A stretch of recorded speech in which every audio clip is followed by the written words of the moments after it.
Formula One is back after a week break. We were in Azerbaijan, now we make our way to Singapore, one of the most brutal tracks we have on our F1 calendar. The track itself has given us plenty of decent races. It's not one for a lot of overtakes because of it being a street circuit, very tight. The corners are very odd. If you're Daniel Ricciardo, you can pull off a couple of moves and make it look smooth. But in general, it's a very tough track to overtake on. We had Vettel's last victory in a Ferrari come here, beating Charles Leclerc in 2019. We had plenty of crashes happen here that have been big. And in 2023, we had Carlos Sainz win. It was the only race victory that year that wasn't a Red Bull. And it was quite the smooth operation. I will say the 2023 Singapore GP was actually pretty decent. In 24, Lando pretty much dominated and it wasn't even close. Max wasn't second and he was dominating from second as well. But I'm not even sure how there were 8 minutes of race highlights after this GP. It was quite the boring one. They made changes on the track, which I actually don't think were good. They added that back straight, which really hasn't done much. There haven't been more overtakes because of it. They just took out a section that made the track a bit harder, and I enjoyed actually the track being the hardest that we have in the calendar year, because it makes the drivers physically exhausted. We even saw in Drive to Survive that George Russell, after the Singapore GP, was completely exhausted. The Singapore track has been known really for it being so demanding on the drivers. This year in particular, it's going to be extremely humid, and I think even in 2026 there's a sprint race happening here, which I'm not sure how that's going to go, but we'll definitely end up seeing for this GP in 2025 that the teams will be mandated to add those little cooling vents so the drivers feel a little bit better in the cockpit. Those internal temperatures sometimes go up to like 45 degrees Celsius, which is insane to think they're sitting in that for 2 hours. And the track itself has 23 corners. It's quite demanding and a lot of turning has to be done. But looking at the preview, we have the same set of tires, so expect a one-stop yet again. It's not worth it going for a two-stop. Now the problem with this is in Singapore, they drive so slow. It really sucks and it makes the race pretty bad in that way because it's much better for the teams and it's worth it for the teams to go for a one-stop because you can't overtake here. So we see tire saving throughout pretty much the whole race. You can either start on a soft or a medium. It really won't make a difference. Just that hard is going to be the second tire typically. Unless you're Haas. Maybe they go for something crazy. But it even shows tire stress as a 2. I actually don't agree to that. I think the track itself has a lot of tire stress. It's just the drivers never end up going through with it because they're never pushing at full qualifying pace ever pretty much throughout the GP. Downforce, we're going to see Monaco wings again here. It's always been like that. And track evolution is going to be a 5. Qualifying will be the most important segment of this weekend.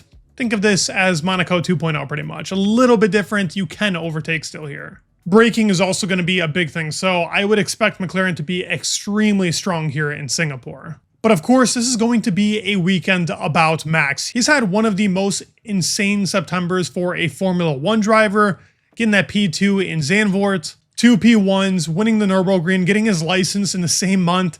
It's been quite the month for Max, and can he win it? This will be the most important and defining GP for really the Red Bull team on whether or not they can fight for the championship. The gap seems pretty big, but all of us have the hopes of seeing Max fight up with these McLarens. That would just make it 10 times more entertaining.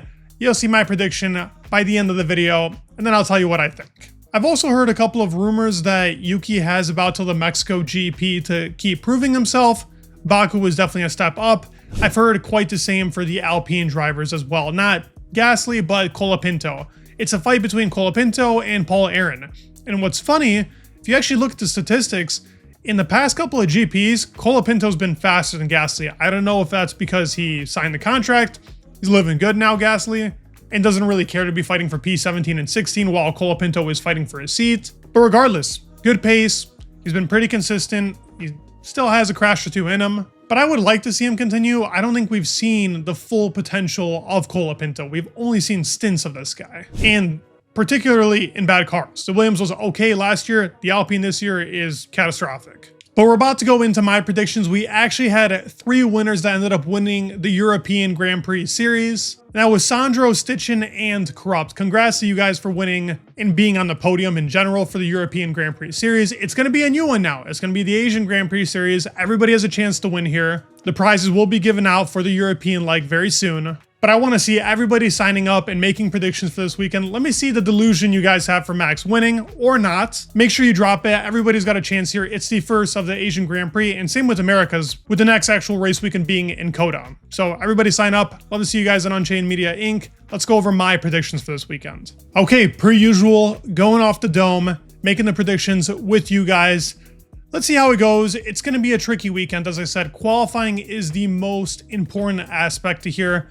Going off next-gen driver, I made the mistake of making Bortoleto the next-gen driver last time. Now, he did pretty good in Hungary. I think the slow speed performance in the Sauber is pretty decent. I actually think Aston Martin will probably be the top midfield team here, and I expect Williams to not be as good. But looking at next-gen driver, making my prediction, it's a tough one. I think it's really tough. I think Kimi is going to build off that motivation. He's been really good in slow speed corners, good Baku. I expect him to do good here yet again. I'm going to put up Kimi. I think he'll do the best of the new guys. With Kimi and next gen, we then go into my P5 driver, and I think the delusion's hitting me a little bit. Aston Martin, good weekend. I'm going to put up Fernando Alonso in P5. That's my hope. Will it happen? That's still yet to be determined. I think it's going to be one of those very few tracks where the Aston can show off its pace. In high downforce, it's done good. Look at Monaco, look at Hungary. I can see Fernando finishing in the P5 just based off of qualifying. Now, even though I put Kimi into next-gen driver, I don't think he's finishing in the top 5, just to spoil it. I do think we're going to see George Russell here. As much as I would love to put the Ferrari car somewhere in this top 5, I am so uncertain about that car anymore. Yeah, Leclerc said it could be a good weekend. Nothing has shown me that this car has really performance anywhere to even beat the Mercedes or the Red Bull.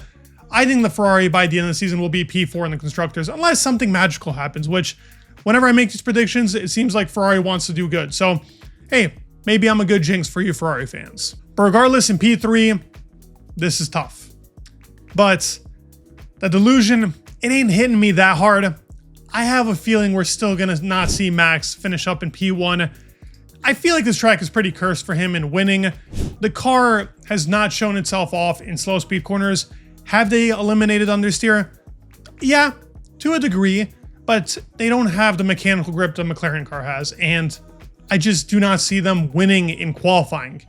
Maybe they can keep up in the race because the pace is so slow anyways. But the technical innovation that McLaren made from the start of 25 to now, it's going to pay off in these high downforce tracks.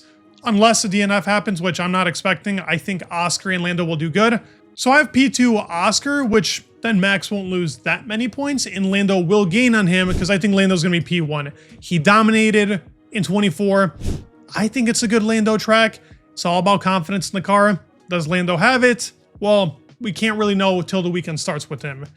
Because in Baku, it seemed like he should have been up in P1 and then finished P7, so we'll have to see. Now looking at performance, I already stated I think the Aston car is going to be the best, but if I'm going to put in my pole position driver, I can see Lando getting this too. He's going to win from pole. It's a very small run down into turn 1, unless Oscar wants to send it. He's done it before. I could see it happening again. I doubt Max can make up 2 positions in 1 corner. Possibly. You never know with Max. But as my biggest loser, the guy that I kind of see going up and then going down, that's tough. I kind of want to throw in the Alpine car here every single time, but something is telling me we're going to finally see a good Nico qualifying and he's going to start going back in the race. That's just my feeling. He's been horrible in qualifying. He went from being one of my top performers in the first half of the season to being one of the bottom now in the second half. He's been pretty much irrelevant in the second half of the season. Looking at my biggest gainer, now this is typically based off of somebody that doesn't qualify correctly and then goes up in the race. I'm going to put a Haas car. They're going to go for some crazy strategy. I'm expecting Ocon to somehow get himself up a bit higher. He did it in Baku. I expect to see it again here in Singapore, maybe make up 2 or 3 positions. That's pretty big gains in this GP. And he typically doesn't qualify well, so that's another good thing, at least for these predictions. Now, fastest lap, I'm going to give that to Lando as well. I'm just going full out Lando for this weekend. Not delusion. I would like to actually see Max win because I think that would make it so much more entertaining. I just don't think they have the performance, honestly. And with that, in my constructors, I'm going to put up McLaren. Whoop-de-doo. We've seen this a million times. It's not like it's a very unique pick to make, but yeah, I'm gonna put them P1. I think as the second constructors based off of points, I could see Mercedes scoring more points with Kimi maybe finishing up in P6 ahead of the Ferraris. Something tells me that could happen, so I'm gonna put up Mercedes. So Mercedes is gonna be my prediction for the second in constructors, and then I'm gonna put Red Bull because of Max. I think Yuki can still score points. I don't wanna keep him out of it. Good weekend in Baku, change his driving style. Could be a little tricky on this track, but I believe they can still be third constructors. Fastest pit stop, I'm pretty sure last time it was Red Bull, which is quite the shock. That doesn't typically happen with them, even though last year they were so dominant. I'm gonna say Ferrari. They've been so good, so I'm gonna stick with them being as my fastest pit stop, and that's gonna really lock in my submissions. Make sure you go drop yours on Unchained Media Inc. And thank you all for stopping by. You guys mean the world, truly. Thank you all for watching the video. Please leave a like, subscribe. It would mean the world, and peace.